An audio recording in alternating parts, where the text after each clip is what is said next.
up a little bit, up north from you a little bit Right, of but ways.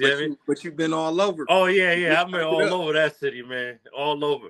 One day, if you interview me, I'll let you know about all about it. Yeah, You you ever? already know that's next. That's after this, homie. I Next, appreciate that. that's probably let me know when you free. Oh, I'm whenever you ready, man. I'm an open book, so you could ask whatever. All For sure. right. So going back to your childhood, right? Coming up in the Southeast, man. What was that like? And 88, damn, I thought you was around. Like I'm 85. I could have sworn like you was right there. Now my Shit. brother was born in 85, my older brother. Okay. All right. Shout out to your brother. All right. So coming up in Southeast, man. Let's say like 14, 15-year-old hoodie. Like, what was that like? What was he like? Man, 14, 15-year-old hoodie, man. Shit, you'll probably have to ask the homies. You'll probably have to ask my peers that question. What was I like? I feel like I was just trying to find my way out here like everybody else. Soaking up game. I always been a sponge. I always listen to the older niggas, older homies. Not even just from my hood. When I say older homies, I just mean whatever. They could have been Damus, essays, non-affiliates, anybody who has some type of game. I always was the type to be receptive to that. A lot of older niggas, for some reason, gravitated towards me. And much like yourself, thought I was older than what I was. Facts. I definitely thought like you was like my age or probably like a year older than me, for real. But Nah. so what high school did you attend out there in Daygo? See, that's tricky because the school I went to, it was from 6th grade to 12th grade. Okay. So it wasn't necessarily like a high school. We didn't even have no football team. But I ended up getting kicked out in the 10th grade. I went there from 6th to 10th grade, started getting locked up. Well, I had already got locked up when I was 13. Right. But that time I got locked up, they kicked me out. At that point, I was 15 in just probation schools and continuation schools after that. Right. All right. So what year was this? What year was it that you when you got out and like um That was 2004. 2004? Okay, so 2004 is like when you got out. So when was it that you like for sure jumped off the porch and like what age was it and why and when did you join your organization that you're in now? Shit, I was definitely off the porch before that time in juvenile hall. Just living in the hood. I mean, you could kind of say you was always off the porch because you was always outside with the local kids and y'all was Right. doing bad shit already. You know what I mean? As far as fighting and breaking in the shit, just little kid shit in the hood. So I Right. was always outside. I wasn't the type of kid that was sheltered or nothing like that. My mom was very I'm gonna be honest, my mom was aggressive. Like my mom was aggressive like a nigga. You know what I mean? Yeah, yeah. So all that staying in the house and not going outside, man, get your ass outside. Y'all can play that game for a little bit, but she encouraged us to get out there and you Yeah. can't come back in the house crying and all that shit. She wasn't going for that. Because you're gonna get your ass beaten, you're gonna get sent in that room. You know what I mean? So as far as that, I was always outside, but trying to bang the hood, that really happened more so around 12, 13 when I started kind of figuring that was the route that I was gonna go. Right. Did And you feel like oh go ahead, brother, my fault. nah, you go ahead. Go ahead. All right. Did you feel like you didn't have a choice or it was like, Now it was just something I wanted to do. I'm like, right. I can't speak for everybody, but I'm quite sure a lot of people would agree that the gang life is just a natural progression when you already live in that area. It's just it seems like it's normal. Right. So I didn't look at it like I was joining something like that. I knew I was, but it was like these is already the homies. You know what I'm saying? Right, right, right. I hang with these dudes anyway, so whatever. You already anti other communities because you hear from the older kids in the community that these niggas don't like us. They already getting into it with them. You might not be necessarily getting into it when you 7, 8, 9 years old and all that shit. By the time But you you're hit like hearing 12, the stories though. exactly. So by the time you hit 12, 13 and all that, like now you starting to participate in activities. At least I was. Right. I was Right. jumping on the trolley and the bus with my brother and other homies, and we socking on shit, and we socking on shit for nothing more than they live over there. That's what it was. Right. Yeah, that shit just, you gave me flashbacks when you said the trolley. You know how Yeah. that trolley get, man. I don't know how Yeah. it is That nowadays. shit'd get real tricky. Yeah. Yeah, I mean, I I used can to. imagine the trolley is still the same. You know what I mean? Niggas is Yeah. still. What? But in the early 2000s, man, that shit was tricky. Especially, I don't want to take too much of your interview, but I used to live in Escondido, and I used to have to take the trolley all the way down to San Ysidro, and that's because that's where I worked at. And I seen a lot of Wait, so crazy up shit. there they got the you had to take coaster. Man, I forget, man. It was just so long ago, bro. I want to say this was like 07. You know what I mean? Yeah. Around early 07. Yeah. Shit. That shit was it. But okay. So now coming from Daygo, man, like, what do you think people misunderstand the most about San Diego, man?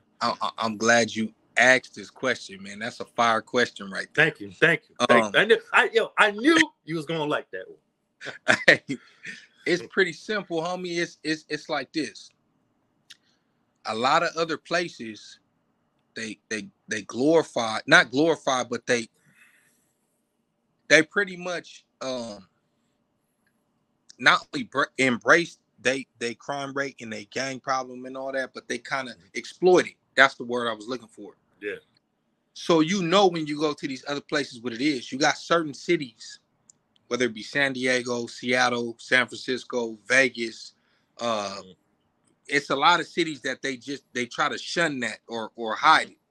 So the average person who don't know too much about San Diego or California, even if they're not in California, when they hear about San Diego, they think of the weather. They think of it being a tourist spot, which it is. But every city got that type of environment. You know what I'm saying? Ours may not be as big as New York or DC or whatever. You know what I mean? All these other cities, LA, Right. But it still exists. So when I talk about San Diego, I'll be talking about that part of town. I ain't talking about the tourist shit. Yeah, I ain't talking about the gas lamp. I ain't talking about SeaWorld. I ain't talking about Legoland. None of that shit. Nigga, I ain't talking about the zoo. I'm talking about over here where niggas lose their life, homie. Just like they lose them over there. And I'm not saying as far as like the actual numbers, but it fluctuates out here. It might be on. You might go through a rough patch out here, and then it might be smooth selling for a minute. You know what I mean? What I tell people, how it is. It's up and down. But I lost a gang of homies, homie, and I don't know. I just want to give my city a voice. Yeah, and I'm right there with you, man, because I feel like a lot of people, like, I wasn't born there, but I was, Daygo helped raise me, man. I got 2 daughters there now. Like I learned the game in Daygo, like, you feel me? So it's like when people ask me about Daygo, I'm like, you know what, San Diego, it's what you make it. You know what I'm saying? It's not like it goes back to what you were saying. It's not like in other cities, like, trouble will just come to you. In Daygo, you got to go look for that shit, or you got to be in certain areas to some shit to happen to you, right? Agree, right? You agree, right? Yeah. But at the same time, do not get it fucked up. Your ass will get bagged and tagged ASAP out there. Real right. It's a border city. It's dangerous as shit. Like you were saying earlier, they shunned that away. Why? Because the tourist rate is sky high. It's America's finest city, but it ain't really what it seems. You got military base. You got Mexico down the street. You got all this shit that make people want to come here. They just don't. They don't fuck with it. They don't. And when you try to put that out there, whether it be through music, we got various examples of niggas out here, rappers coming out here, or San Diego rappers man, they do him dirty, homie. They do him Yeah. dirty. And like I Yeah. always say, man, Boosie just got a taste of what the local niggas go through out here. Because they Yeah. don't want you exposing that type of game. They don't want you telling everybody that that's what go on out here. They're like, no, Yeah. the fuck don't, man. Come on over here to the gas lamp. Come to Mhm. see the Coronado Bridge, all this other shit. They trying to distract you, but the reality is, nigga, it exists, and I'm gonna be that voice. I got a Facts. few old niggas coming up. You know Mhm. what I mean? In this shit, that's gonna shed even more light on the city. Now, we're gonna come back on that in a little bit. Now I want to talk more about, what drove you to end up being a content creator. And before you answer, right, I should have said this because this is what I like to do when I start interviewing people. I'm very selective on who I have on my platform because one of my slogans is changing the narrative every step of the way. So with that being said, I want to say I'm proud of you. You know what I'm saying? Even though we don't know each other that well, but I'm proud of you because coming from the background you come from, you know what I'm saying, and all the shit you've been through, you still right here. You know what I mean? You ain't dead. You're not on the run. You know what I'm saying? And you out here, what? Changing the narrative every step of the fucking way. So I salute you for that. So Appreciate it, homie. question is, right? No doubt, brother. How did you end up becoming a content creator? And how do you prepare yourself before you go out there and do these interviews? Well, I ended up becoming a content creator just based on uh listening and watching other people's content and realizing that we didn't have no voice for us. You know what I mean? I love all these other channels, man. I love street TV. Shout out to Alex. I just got off the phone with Alex about 2 hours ago. You know what I mean? That's my partner. But Kev Mac, all these dudes, I was watching them and I'm like, that'd be dope if somebody took that same format to a certain extent and did it in their own city, which you see a lot of channels like that now popping up. I think one of the first channels that I seen outside of those two that I just mentioned in California that was Right. talking about their section was Sacramento Street Wars. Mm. And I seen him talking about his section like that, and I was like, yeah, that's dope. But I had already had it in my mind. You can ask the homies that fuck with me like that. They Right. know I've been talking about making a channel since like 2017. Procrastinated. When I Right. finally met Alex when he came down here in 2019, I believe, he interviewed the homie J.O. Felony. Shout out J.O. Oh, shout out J.O. Felony, man. Yeah, he interviewed J.O., the homie Kurt Dog, Tie Stick, and I was just there, in the background peeping the scene. And I was hollering at Alex behind the scenes, like when we wasn't recording. And he was like, basically he offered me an opportunity to come on his channel. And he was asking me, or not asking me, but suggesting like, hey, you should get into the content creating game. And I was like, I already wanted to do it. So me and Right. him kind of clicked off top, if that makes sense. Right.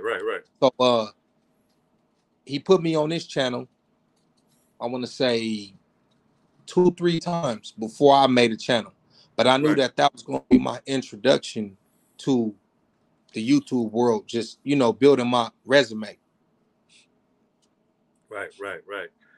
Now, I seen that, I did my homework on you, you know what I'm saying? And you do interviews as well, so you understand the game, right? When you're about to interview someone. So I seen one of your interviews, Pillars of the Community, a nonprofit organization that fights against police brutality. Shout outs to them, by the way.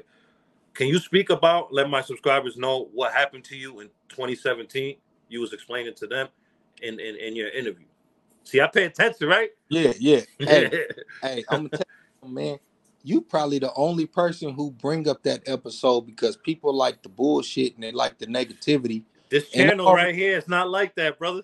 You know yeah, what I I knew that mean? somebody was gonna appreciate that content right there. Yeah, of You know course. what I mean? So thank you for appreciating that content, Of because a course. lot of people, I don't even think that video to this day got 1,000 views, homie. So what? But it's You know, still up there. And you no, know what? I want and to thank you for putting shining light to that. right. Because you could be It was. easily doing the bullshit, and you're That's not. what I'm saying. It was interesting to me. That's why I did it. That's Yeah. my homie Rassis. Shout out Rassis. Shout out Pillars of the Community. Mm-hmm. Him and his boss. They doing good things as far as the work that we don't do because we're not paying attention to law. We just take it on the chin. Every time the police do some foul shit, we just take it on the chin, homie. So they're fighting for people and getting rights that you didn't even know that you had. They're the voice for the voiceless. Exactly. So the homie had hit me up and said, "Hey man, I'm trying to do something like this. My boss want to do something. Your channel would be a good look." Nothing. I pulled up. You know what I mean? It's the bro. I pull up. We had a very interesting conversation. I know that the audio wasn't. That might be another reason because the audio wasn't up to par, and the planes was going over. We was right there in Encanto off of Imperial. I know you know. Yeah. So the planes kept going over. I think towards the end, it had got better, or not even the end, like midway through, or maybe shit. The planes was like the first 10, 15 minutes. After that, everything is cool. So if people stuck around, they could appreciate that conversation that we had. But if the first 15 minutes turned you off, then you got to double back and go check it out. Yeah, double back, definitely, man. What's the name of that episode, man? I think it's called Pillars of the Community. Yeah. Pillars of the Community. Yeah, you could just go around this channel, man. Now back on the 2017, what happened? Right, that's where I was going. So the incident in 2017 was an example of what they try to stop and prevent from happening, and that's our rights being violated. Now, there was a situation where one of my homeboys got killed. His funeral just happened to be on our hood day on April 7th, 4th month, 7th day. If you don't know, that's 4/7 day. So, I went to the funeral, which is out of the jurisdiction of San Diego. It's a national city. That's their own city. That's not a part of San Diego. They don't even. And a lot of people get that messed up. Like people always mistake. It took me years to understand that National City is not Daygo. Go ahead. Yeah, I mean, it's not as far as it's technically its own city, but it's right next to San Diego. The only thing that divided is division. Division is the only thing. This side of the street is Southeast San Diego, whether it be Lincoln Park, Paradise Hills, or not Paradise Hills, like O'Farrell, whatever, Valencia Park, or Southcrest. And then this side is National City. So basically, the funeral was in National City. I go, we chilling, we leave. One time do some weird shit. It's a long story. They follow me and the homies. They in another car, we in another car. Well, I'm by myself. It's them two in the other car. Right. They get on them. They pull me over and say that I don't got a license plate on the front of my car. This is my baby mama car. She took my car to work. I drove her car that day. Right. Oh, she don't got a license plate on the front of her car. They was coming up this way on Highland and I was going that way. But did you have one in the back? Yeah. California's bullshit like that. No, I know. So mind you, this is San Diego police. This ain't even National City police. So I already know when I see them what time it is. Y'all over here because it is. Y'all thinking it's going to be a big gang funeral, which it wasn't. The homies was over in the hood getting pulled over there. You know what I'm saying? Right. But so they do what they do. They ask me for my registration. I give it to them, license, insurance, all that shit. Nigga come back like, based on my history, I need to search your car. Bro, I'm not on parole, probation. I ain't got no warrants. Right. I'm not smoking. I'm not drinking. I'm not breaking no laws. You not getting in this car.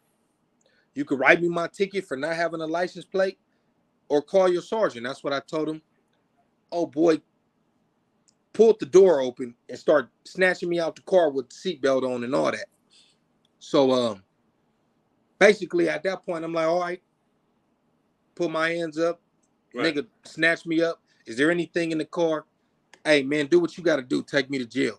They put the cuffs on me, put me in the back of the car. Right. Before even entering the car. You know what I'm saying? Right. Long story short, they take me to jail. I bail out, and the DA, they don't pick it up because you GSU, you San Diego police, you out of your jurisdiction. I wasn't breaking no laws besides not having a license plate on the front. That's a ticket. Right. The San Diego police ain't even supposed to be pulling me over. You out of your They were jurisdiction. thirsty. They were thirsty. Thirsty. You know what it was? Because they Yeah. be having them unmarked cars watching the funeral, and then Mm-hmm. if they want to get on somebody, if they see somebody they want to get on, they tell the patrol unit, hey, this person just got in that car. He headed north or south or east or west on this street. Right. How they come? Shit. Man, that's so. How did that? So after that, they didn't even pick it up. So you said, right? The DA didn't even pick it up. Nah, So that was that. So that was that. That was that. After that, right? Yeah, that was that. All right, bet. People go check that out, man, on his channel, man. Pillars of the Community, a nonprofit organization that fights against police brutality, man. That was a good interview, man. You know what I'm saying? Hey, I thank you for watching that and appreciating that, because I didn't get too much good feedback on that. Because it's what you said. People want the bullshit, bro. Yeah, we need more of that stuff out there. All the bickering and the back and forth, all that shit is weird to me. We need more stuff like that out there. Right. And I'm just glad somebody appreciated it. No, I'm sure that I'm not the only one, brother. I'm sure I'm not the only one. All right. So thoughts on, what another thing, what separates me on here, you know what I'm saying, is I'm real big on mental health and speaking on about that, bro. And what are your thoughts on mental health, and how do you deal with your mental health when you're going through your storms? I'm probably the wrong person to ask this question, because I don't know too many people who really deal with that, at least that I know of. And me, shit, I don't know, man. I have yet to deal with, and I'm not saying I'm trying to, but I ain't never really dealt with like depression or nothing like that. I just push through. I just keep going. I keep going, homie. I don't know. Let me ask you this, because I suffer bad from depression. That shit be fucking me up sometimes. You know what I mean? That shit'll lock me in a mental prison. You know what I mean? And I'm strong as shit.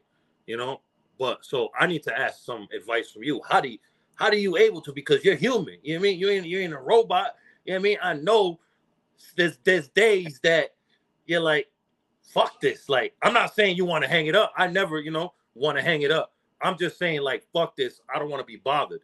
Turn off my phone. Leave me alone. I'm smoking this weed, all in my problems. That's my song, Mental Health. It's now streamed on all platforms. I have yet to experience that, man, so I can't really give my opinion. That's what I'm saying. Like, that ain't... Yeah. In the 35 years I've been on Earth, I ain't never really felt like that. Well, you're blessed, man. You're blessed. You're blessed. Nigga that been through all kind of shit on me. I don't know. Well, you're blessed, man. You're blessed. Shit. All right. Let me, we're going to jump in another question there. Now, relationships, right? Do you feel like, I feel like, a relationship, especially like, a marriage and shit, I feel like that's a business. You know what I mean? You should treat it as a business in a lot of ways. Like, both parties have to be doing something. You know what I mean? That's how power couples are formed. You mean, right. Do you agree? Like, both, like the man and the woman supposed to have motion, not just one. You know what I mean? What are your thoughts on that? Yeah, I agree with that. But at the same time, sometimes one might have motion and the other don't, but they is supposed to help the other one get some type of motion. And if they don't,